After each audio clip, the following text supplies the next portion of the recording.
Perhaps you will condemn my actions, but I feel that I am only doing my duty to my country. Lewiston, Maine, April 30th, 1861, 20-year-old John S. French, a working man from Albion, wrote those words to his parents, brothers, and sisters. 15 days earlier in Washington, President Abraham Lincoln had issued a proclamation calling forth 75,000 state militia after the surrender of Fort Sumter. And 63 days before that, on a rain-soaked railroad platform in Springfield, Illinois, Lincoln had asked his friends and neighbors to remember him in their prayers.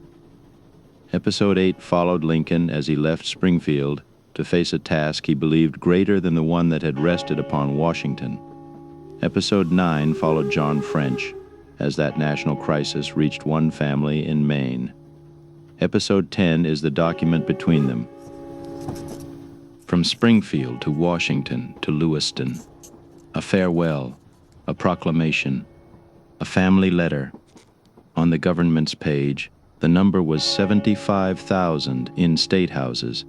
That number became quotas. At recruiting offices, it became names. Inside American homes, it became sons, husbands, brothers, and letters sent home. French would serve in the 5th Maine, a regiment mustered for 3 years, not under the precise 3-month militia call made by this proclamation. But his letter preserves the human world created by the wider mobilization that followed. This is the document that helped set that world in motion. By April 7, slaveholding states had declared themselves out of the Union and formed the Confederate States of America. Fort Sumter remained in United States hands in Charleston Harbor. Before dawn on April 12th, Confederate batteries opened fire. Major Robert Anderson surrendered the fort, and his garrison evacuated on April 14th. That Sunday, Lincoln met with his cabinet and military officers to prepare the federal response. It was issued the following morning, Monday, April 15th, 1861. The document is often remembered as Lincoln's call for 75,000 volunteers, but its exact word is militia. Under a law passed in 1795, the president could call state militia when resistance to federal law had become too powerful for the courts and marshals. The law also required a dispersal order and limited compulsory militia service to 3 months in any 1 year after the men reached their rendezvous. Secretary of War Simon Cameron's separate requisition therefore asked the states for troops for 3 months, unless sooner discharged. That was a legal limit on this militia service. It was not a prediction that the war would end in 90 days. One archival note before the reading: Lincoln's working draft survives at the Library of Congress. An official copy at the National Archives was written in another hand and carries corrections by Lincoln. The complete reading that follows uses the final public text printed in the United States Statutes at Large. Here it is complete. By the President of the United States of America, a proclamation. Whereas the laws of the United States have been, for some time past, and now are opposed and the execution thereof obstructed, in the states of South Carolina, Georgia, Alabama, Florida, Mississippi, Louisiana, and Texas, by combinations too powerful to be suppressed by the ordinary course of judicial proceedings, or by the powers vested in the marshals by law. Now, therefore, I, Abraham Lincoln, President of the United States, in virtue of the power in me vested by the Constitution and the laws, have thought fit to call forth, and hereby do call forth, the militia of the several states of the Union to the aggregate number of 75,000, in order to suppress said combinations and to cause the laws to be duly executed. The details for this object will be immediately communicated to the state authorities through the War Department. I appeal to all loyal citizens to favor, facilitate, and aid this effort to maintain the honor, the integrity, and the existence of our national union, and the perpetuity of popular government, and to redress wrongs already long enough endured. I deem it proper to say that the first service assigned to the forces hereby called forth will probably be to repossess the forts, places and property which have been seized from the Union, and in every event the utmost care will be observed, consistently with the objects aforesaid, to avoid any devastation, any destruction of or interference with property or any disturbance of peaceful citizens in any part of the country. And I hereby command the persons composing the combinations aforesaid to disperse and retire peaceably to their respective abodes within 20 days from this date. Deeming that the present condition of public affairs presents an extraordinary occasion, I do hereby, in virtue of the power in me vested by the Constitution, convene both houses of Congress. Senators and representatives are therefore summoned to assemble at their respective chambers at 12 o'clock noon on Thursday, the 4th day of July next, then and there to consider and determine such measures as, in their wisdom, the public safety and interest may seem to demand, in witness whereof I have hereunto set my hand and caused the seal of the United States to be affixed. Done at the city of Washington, this 15th day of April, in the year of our Lord 1861, and of the independence of the United States, the 85th Abraham Lincoln, by the President William H. Seward, Secretary of State.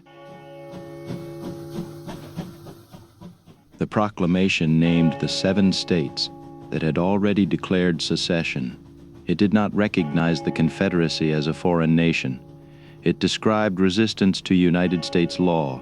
It did not mention slavery or emancipation. Its stated objects were federal law, seized property, union, and the perpetuity of popular government. That silence does not remove slavery from the crisis. Secession declarations and Confederate leaders had placed its protection at the center of separation. Both truths belong here. Slavery stood at the center of secession, while Lincoln's stated immediate purpose was preservation of the Union. That same day, Secretary of War Simon Cameron sent requisitions to state governors. Lincoln's number became state quotas with a service term of 3 months, unless the men were sooner discharged. The official record later counted 91,816 men furnished under the call. In the Upper South, the demand forced another choice. Virginia's convention had rejected secession on April 4th. On April 17th, 2 days after the proclamation, it voted for it. The troop call did not cause that reversal by itself, but it narrowed the remaining middle ground. Then the proclamation moved from governors' desks to railroad stations. On April 19th, the 6th Massachusetts crossed Baltimore, Maryland on its way to Washington. A pro-secession mob attacked. Stones and bricks were thrown. Gunfire followed. 4 Massachusetts soldiers and 12 civilians were killed. 36 soldiers were wounded. That evening, the regiment reached the United States Capitol and camped in the Senate chamber. The government had called for men. 4 days later, some of them were already dead. 11 days after Baltimore, John S. French began his letter in Lewiston. He had watched 2 companies leave town while considering what enlistment might mean for his family. Then he decided that somebody had to go. On May 3rd, Lincoln made a separate call for 42,034 volunteers to serve for 3 years. On May 5th, French resumed his letter. "I feel first-rate," he wrote, "rugged as a bear and just about as savage." His company entered federal service as Company B of the 5th Maine Infantry. The regiment was mustered for 3 years at Portland on June 24th. French was not serving under the exact 3-month term of the April call. He belonged to the larger war growing around it. He became a 2nd lieutenant in June 1863. On November 7th, he was killed at Rappahannock Station, Virginia. His family never saw him again. At Springfield, Lincoln had asked his neighbors for their prayers. From Washington, his government wrote, "Call forth the militia." In Lewiston, John French wrote, "I have enlisted." A farewell, a proclamation, a family letter. 20 days passed without dispersal. 3 months passed without peace. The war lasted 4 years. John French did not live to see its end. And when Abraham Lincoln finally returned to Springfield, he came aboard his funeral train. The proclamation could establish a deadline. The militia law could limit a term of service. Neither could measure what the country was about to endure. Episode 8 followed the farewell. Episode 9 preserved the family letter. Episode 10 reveals the public document between them, the moment when Lincoln's task became mobilization, and mobilization became war. This is Letters of America Archive, primary source history, read aloud and preserved with documented context. Your questions, corrections, family histories, and memories have helped turn this archive into a community.